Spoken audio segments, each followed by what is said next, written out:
Compañeros, compañeras del Frente Liber Seregni, bienvenidos todos a este activo que refiere a un primer análisis acerca de las elecciones que tuvimos el pasado domingo. No quiero que tomen esto como un informe, ni mucho menos. Es apenas una breve introducción para sugerir reflexiones que ustedes compartirán y obviamente un primer balance a cuenta de una necesaria mayor cantidad, con mayor rigurosidad, con mayor profundidad, con mayor información incluso. Yo les propongo que hoy hagamos precisamente un primer análisis de la jornada del domingo pasado y al mismo tiempo tengamos en cuenta lo que podríamos llamar los principales ejes de la campaña que hoy ya estamos iniciando, como decía Fernando, hacia las elecciones de octubre, donde tenemos, o en las cuales tenemos, el gran objetivo de ganar un tercer gobierno del Frente Amplio encabezado por Tabaré con mayorías parlamentarias. Con respecto al primer punto, una primera reflexión a cuenta de mayor cantidad sobre el domingo, yo creo que tenemos que hacer este análisis desde los objetivos que nos propusimos. No podemos cambiar los objetivos en función de los resultados que ya conocemos.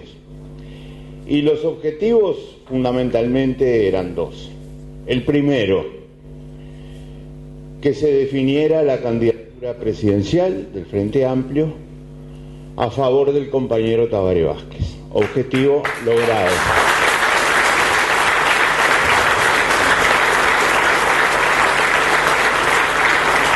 Sin embargo, no creo que sea este el único comentario que debamos hacer, porque yo creo que hay que reconocer y apreciar el esfuerzo que hizo la compañera Constanza Moreira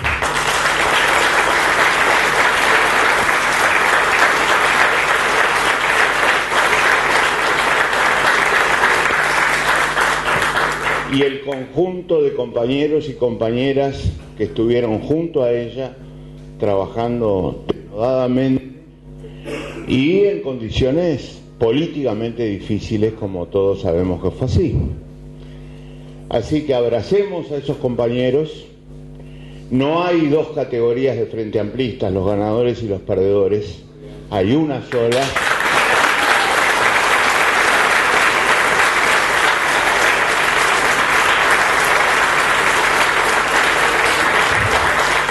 Y a esos compañeros y compañeras encabezados por Constanza, los recibimos con los brazos abiertos para trabajar juntos en el marco y el contexto del programa del Frente Amplio, que es el que tenemos todos, para dirigirnos todos hacia ese objetivo fundamental del triunfo electoral en octubre. Ahora bien, teníamos otro objetivo. Y el otro objetivo fue el que tomaba esta instancia, este primer escalón del ciclo electoral que estamos viviendo, como una oportunidad para impulsar lo que solemos llamar en el Frente Liber Seregni el bloque político y social de la transformación del país. Siempre sostenemos que sin ese contexto de apoyo, de impulso de la sociedad en su conjunto, de los sectores organizados de esa sociedad, es muy difícil realmente transformar, como es nuestro objetivo, como proponemos, a ese bloque profundamente la sociedad uruguaya. Y desde este punto de vista, los resultados, compañeros y compañeras, han sido muy pobres. En primer lugar, hemos tenido una muy baja votación, una muy baja concurrencia a las urnas. Lo esperábamos, pero creo que los resultados concretos están aún por debajo de los pocos que esperábamos. En el marco de una tendencia declinante, estaba leyendo recién los últimos datos publicados, con un 82% del escrutinio completo, se llega apenas a unos 800.000 votos en total, de los cuales 228.000 fueron para el Frente Amplio. Resultado pobre, absolutamente pobre. Que demuestra que hay un interés muy reducido, no solo en esta definición, en esta instancia, sino quizá, y esto es lo preocupante, como parte de una distancia importante que siente la gente hacia esta etapa del pronunciamiento electoral que está viviendo el país. Yo sé que el voto es voluntario y que el voto voluntario en Uruguay genera, digamos, por diversos motivos que no vamos a analizar ahora, resistencia a la concurrencia a las urnas. Sé que esto es así, pero también creo que tenemos que hacer una profunda autocrítica, los actores políticos, que no supimos transmitir la importancia de lo que se definió el domingo pasado, que no supimos llegar a la gente para convencerla de la importancia política de esta concurrencia, y que en particular los frente amplistas no tuvimos la capacidad necesaria como para lograr un resultado mejor al que hemos logrado desde este punto de vista. Yo creo, compañeros, que hay que respetar mucho el papel de los medios de comunicación, hay que respetar mucho la imagen, las campañas electorales, los modernos medios electrónicos, pero también creo que nada sustituye a la militancia humana. Y nosotros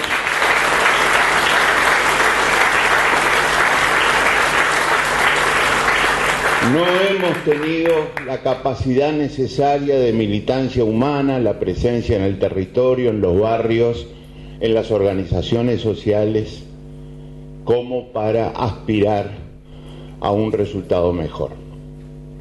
No es el momento de discutirlo, pero creo que tenemos en el Frente Amplio una estructura que no es coherente con esta capacidad que debemos tener para llegar a la gente y compartir una argumentación como la que estamos exponiendo acá. Por otra parte, tenemos una enorme contradicción en el Frente Amplio, que también habrá que encararlo en el futuro.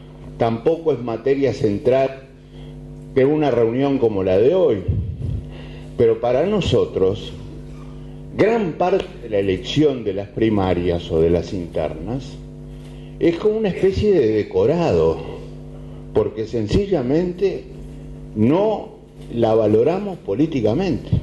¿Cuántos frente amplistas saben que la Convención Nacional es la que, en definitiva, al candidato a la vicepresidencia de la República?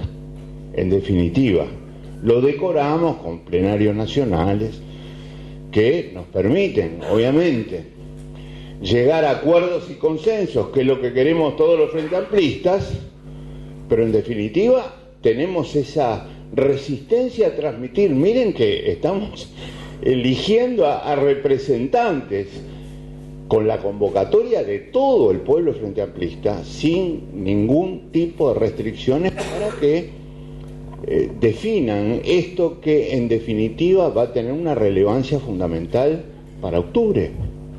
¿Cuántos frente amplistas sabemos o saben que el órgano deliberativo departamental es fundamental para definir las candidaturas a las intendencias?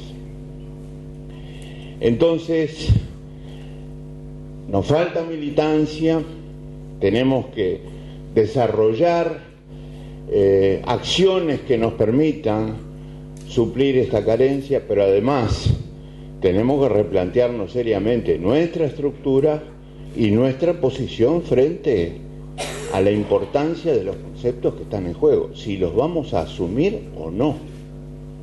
No se puede no asumir estos conceptos y pretender tener buenos resultados. Es una contradicción flagrante.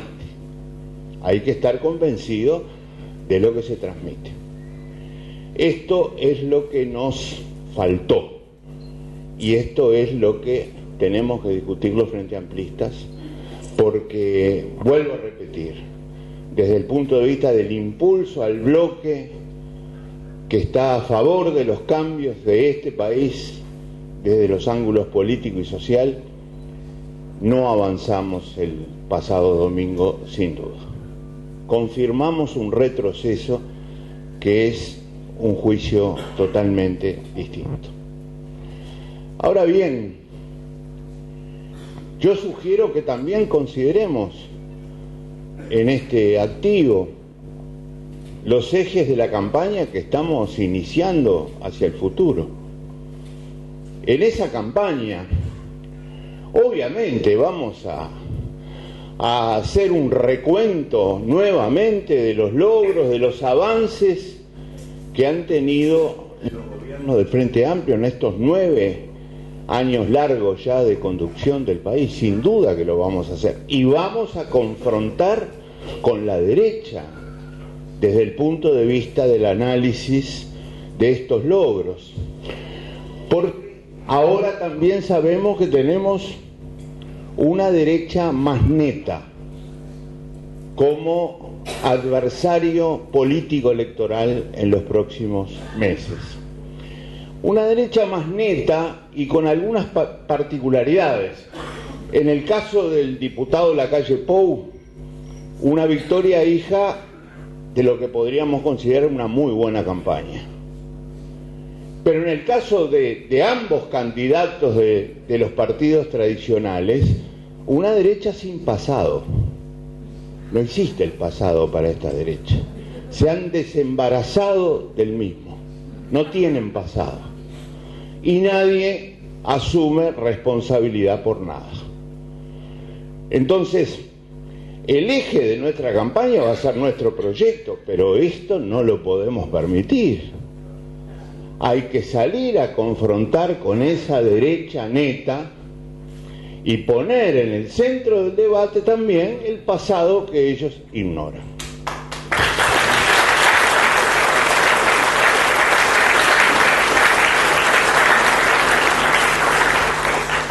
Y por supuesto también el centro de nuestro debate será nuestro proyecto. Y nosotros proponemos desde este punto de vista 4 grandes ejes centrales, algunos de los cuales me voy a referir a conceptos que ya hemos manejado en la preparación de la campaña hacia estas internas.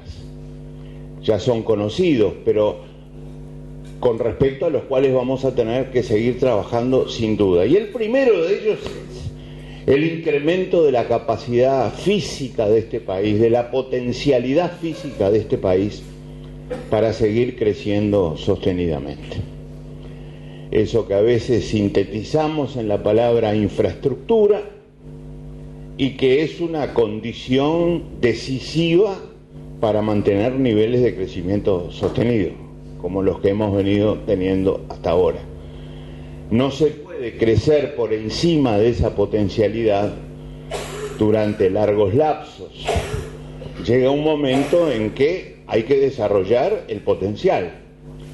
Y allí tendremos que trabajar en transportes, en comunicaciones, en servicios portuarios, en energía, teniendo en cuenta las diferentes velocidades con que se viene avanzando en estas 4 áreas.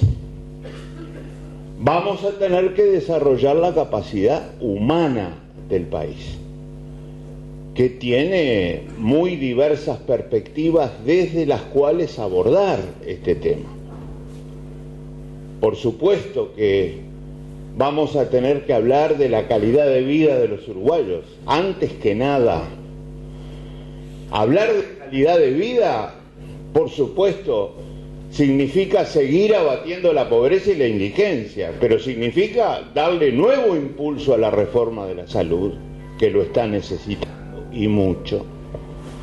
Significa ampliar y enriquecer la cobertura de las condiciones de vivienda, no solo para los núcleos más vulnerables, sino también para aquellos que llamamos los núcleos de interés social y que han originado nuevas herramientas que el país tiene y que tenemos que seguir mejorando. Hablar de calidad de vida significa poner el foco en la educación, el conocimiento, el desarrollo tecnológico, que es no otra cosa, en primer lugar, que incrementar las alternativas que tienen nuestros niños, nuestros jóvenes, nuestros adolescentes. Darles más opciones en la vida, porque un ser humano, una familia, un país, una colectividad, en la medida que diversifique sus caminos posibles, aumenta, mejora en lo que se refiere a su propio poder para defenderse en la vida y mejorar su calidad. Y este también un eje fundamental de nuestro programa. Vamos entonces, junto a la capacidad física, a hablar de la capacidad humana del país. Vamos a hablar de economía, porque ustedes habrán visto que esta gente sin pasado también es gente sin economía. Y al mismo tiempo de ser gente sin economía, es gente que ha llegado a afirmar que nuestra política económica es la misma que practicaba uno de los partidos tradicionales. Es uno de los disparates que hemos oído en esta campaña electoral. Mezcla de desinformación, desconocimiento y mala fe, que es la mezcla más explosiva de todas. Yo recuerdo, y Tabaré también siempre lo recuerda, disculpen las referencias personales, que cuando la gran crisis financiera y bancaria de principios de siglo, el Frente Amplio, aún con discrepancias importantes, institucionalmente tuvo una lealtad importante y apoyó los caminos que seguía el país para salir de esta crisis, se dedujo de allí que practicamos la misma política económica. Hay que hacer esta deducción, pero esta deducción se ha hecho.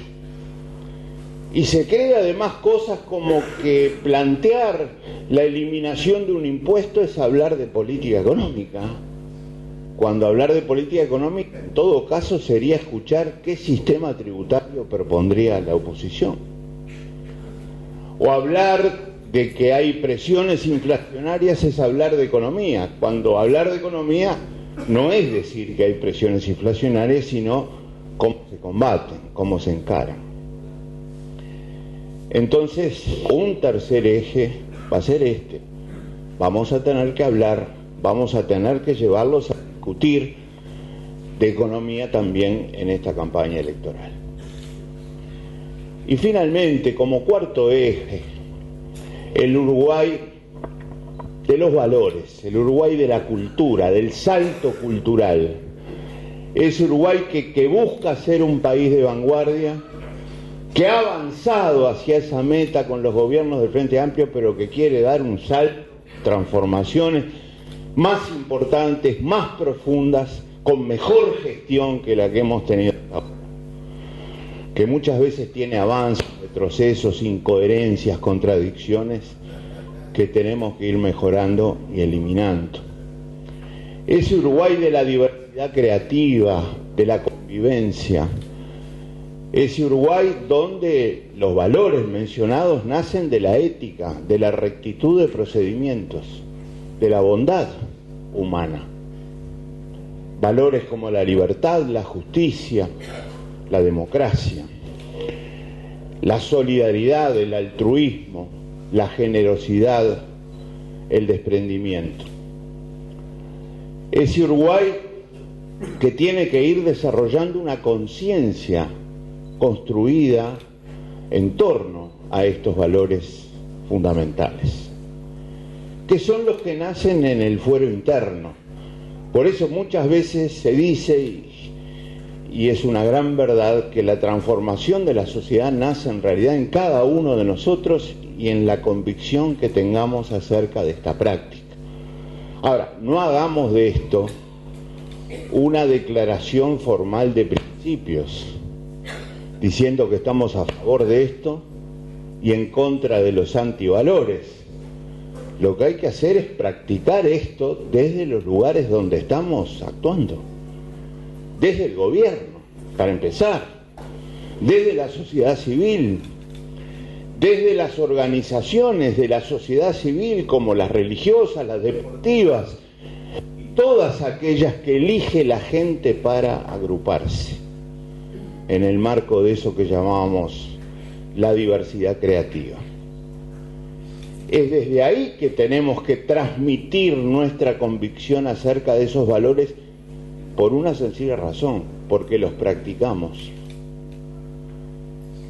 Y entonces la gente tiene que ver que dejamos de lado egoísmos, egolatrías, y pasamos a defender a los mejores en cada área de nuestra vida. Que no queremos el Uruguay de los equilibrios, que queremos el Uruguay de los desequilibrios, porque una transformación profunda es un gran desequilibrio. Y una de las maneras de desequilibrar positivamente a un país es poner en cada área de ese país a los mejores, a los que tienen condiciones, y no el Uruguay de las compensaciones, que pone a este porque viene de este origen y compensa con este otro porque viene de otro origen.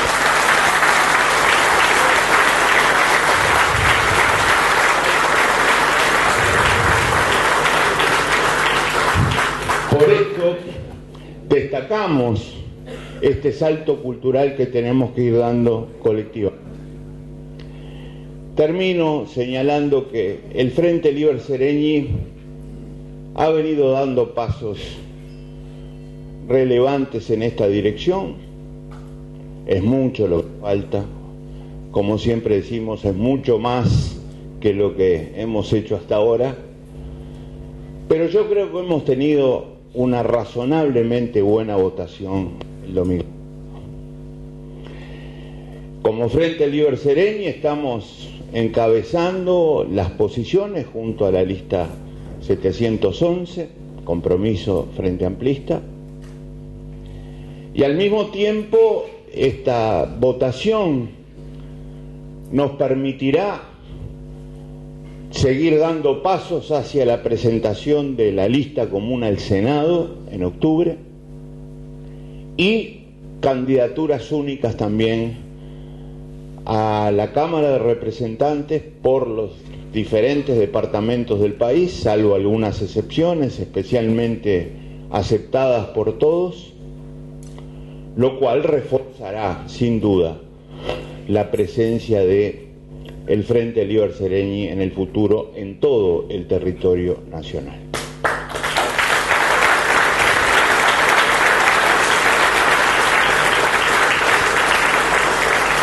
A esto hay que agregar, compañeros, que hemos aprobado en la mesa que hasta ahora ha venido coordinando nuestras acciones un estatuto orgánico basado democráticamente en los resultados del domingo pasado y que a partir de esos resultados nos permitirá seguir progresando en cuanto a la institucionalidad del Frente Liber Seregni, que es tan importante en todos los ámbitos de la vida y también en el ámbito político. Creo que estos son los temas a los que podríamos dedicar el análisis en esta noche. Por supuesto, estamos abiertos a los que no han sido mencionados aquí y ustedes deseen proponer. Muchas gracias.